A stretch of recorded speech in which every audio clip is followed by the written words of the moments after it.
ललितपुर में फर्जी डॉक्टर का भंडाफोड़, कूट रचित दस्तावेजों से हृदय रोग विशेषज्ञ बनकर करता रहा इलाज। ललितपुर से चौंकाने वाली खबर सामने आ रही है। मेडिकल कॉलेज और जिला अस्पताल में वर्षों से हृदय रोग विशेषज्ञ बनकर इलाज कर रहा व्यक्ति फर्जी डॉक्टर निकला। आरोपी का असली नाम अभिनव सिंह है, जो अपने जीजा डॉक्टर राजीव गुप्ता के नाम पर कूट रचित दस्तावेजों के सहारे डॉक्टर बना बैठा था। मामला तब सामने आया जब आरोपी की बहन सोनाली जैन ललितपुर पहुंची। उन्होंने मेडिकल कॉलेज में अपने पति डॉक्टर राजीव गुप्ता के नाम की नेम प्लेट देखी। शक होने पर उन्होंने कॉलेज के प्रिंसिपल से शिकायत की। इसके बाद स्वास्थ्य विभाग की टीम सक्रिय हुई, जांच समिति गठित की गई और बहन की शिकायत पर ललितपुर पुलिस ने मुकदमा दर्ज कर जांच शुरू की। जांच में खुलासा हुआ कि आरोपी अभिनव सिंह डॉक्टर राजीव गुप्ता का साला है। वह पेशे से इंजीनियर रहा है और पूर्व में कस्टम विभाग में अधिकारी था। साल 1999 में उसके खिलाफ करप्शन एक्ट के तहत मामला दर्ज हुआ था। वर्ष 2019 में सीबीआई ने उसे मथुरा से गिरफ्तार किया और न्यायालय ने 16 महीने की सजा व 8 लाख रुपए जुर्माना सुनाया। जुलाई 2020 में जेल से छूटने के बाद उसने अपने जीजा, जो अमेरिका में डॉक्टर हैं, उनके मेडिकल शैक्षणिक दस्तावेज बिना सहमति के हासिल कर कूट रचना की और आपराधिक षड्यंत्र रचकर फर्जी प्रपत्र तैयार किए। राष्ट्रीय स्वास्थ्य मिशन के तहत स्वशासी राज्य चिकित्सा महाविद्यालय ललितपुर में कार्डियोलॉजी विभाग की संविदा भर्ती प्रक्रिया में आरोपी ने डॉक्टर राजीव गुप्ता के दस्तावेज और अपनी फोटो पहचान लगाकर आवेदन किया। इंटरव्यू में मेडिकल किताबों का अध्ययन कर चयनित हुआ और सीसीयू यूनिट जिला अस्पताल में हृदय रोग विशेषज्ञ के रूप में तैनात हो गया। आर्थिक और भौतिक लाभ के लिए उसने फर्जी बोर्ड लगाकर सैकड़ों मरीजों का इलाज किया, जबकि चिकित्सा व्यवसाय की कोई अधिकृत योग्यता उसके पास नहीं थी। ललितपुर पुलिस ने आरोपी अभिनव सिंह उर्फ राजीव गुप्ता को गिरफ्तार कर लिया है। मामले ने स्वास्थ्य व्यवस्था की निगरानी पर बड़े सवाल खड़े कर दिए हैं। अब जांच का दायरा बढ़ाया जा रहा है। कितने मरीज प्रभावित हुए और यह फर्जीवाड़ा इतने समय तक कैसे चलता रहा?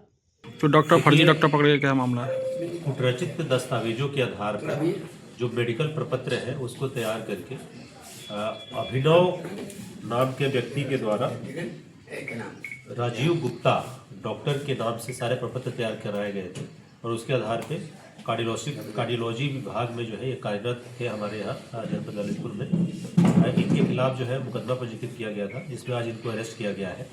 जो इनसे पूछताछ हुई है उसमें पता चला है कि ये मूल रूप से जो है इंजीनियरिंग बैकग्राउंड के हैं और इन्होंने कंपटीशन की भी पहले तैयारी की थी और कस्टम में ये अप्रेजर के पोस्ट पे ये पहले रहे थे।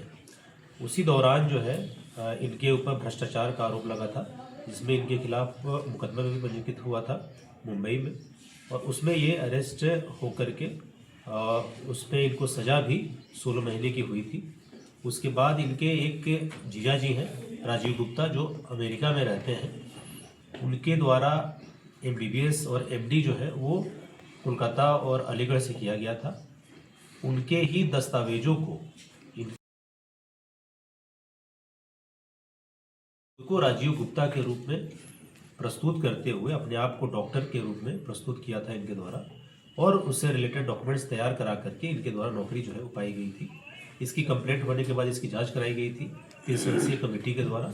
उसमें जो है उसके बाद इनके खिलाफ मुकदमा पंजीकृत किया गया था, जिसमें इनको अरेस्ट किया गया है और जितने भी दस्तावेज हैं वो सारे दस्तावेजों भी बरामद किए गए हैं और इसमें इसकी इन्वेस्टिगेशन जो है वह की जा रही है कि इनके द्वारा और अलग अलग तरीके से क्या और फ्रॉड किया गया है। उन सभी बिंदुओं की हम लोग गहनता के साथ एक साइंटिफिक विवेचना जो है वो हम लोग करवा रहे हैं। आगे जो भी महत्वपूर्ण जानकारी मिलेगी आप लोगों को हम लोग अवगत कराएंगे। सर, इसके पहले भी इन्होंने कहीं डॉक्टरी का व्यवस्था किया है? हाँ, जैसे मैंने आपको बताया कि मथुरा में ये 2019 में ये गिरफ्तार मथुरा से हुए थे। वहाँ पर भी राजीव गुप्ता जो डॉक्टर हैं, जो इनके जीजा जी हैं, उनके नाम का इस्तेमाल करके एक डॉक्टर का कार्य जो है मथुरा में कर रहे थे और जो मुंबई वाला केस था उसमें लगातार ये उसी में मथुरा से ही अरेस्ट हुए। सर कैसे पता चला? इनकी सिस्टर के द्वारा ही शिकायत की गई थी। जब वो यहाँ पर आई थी, वो भी इनकी सिस्टर भी अमेरिका में रहती है और जब यहाँ पे अभी आई हुई थी तो उनको पता चला कि उनके भाई जो है वो डॉक्टर के रूप में राजीव के नाम से ललितपुर में जाने जाते हैं तो ये जैसे ही उनको जानकारी हुई, उनके द्वारा ये सूचना दी गई और उसके बाद उसकी जांच शुरू हुई। और जैसे ही उनके द्वारा जानकारी दी गई थी, उसके बाद इनके द्वारा अपनी मां का देहांत का बहाना बनाते हुए इस्तीफा दे करके ये यहाँ से फरार होने के प्रयास जो है वो कर रहे थे। उसी में इनको अरेस्ट किया गया है और अरेस्ट करके आज इनको माननीय न्यायालय के समक्ष पेश करते हुए आगे की कार्रवाई के लिए इनको भेजा जा रहा है। मेरे साथ जनता 24/7 से बनी रहूंगी आपके साथ, सच्चाई के साथ, विश्वास के रास्ते पर। ऐसी और भी खबरों के लिए चैनल को सब्सक्राइब करना ना भूलें।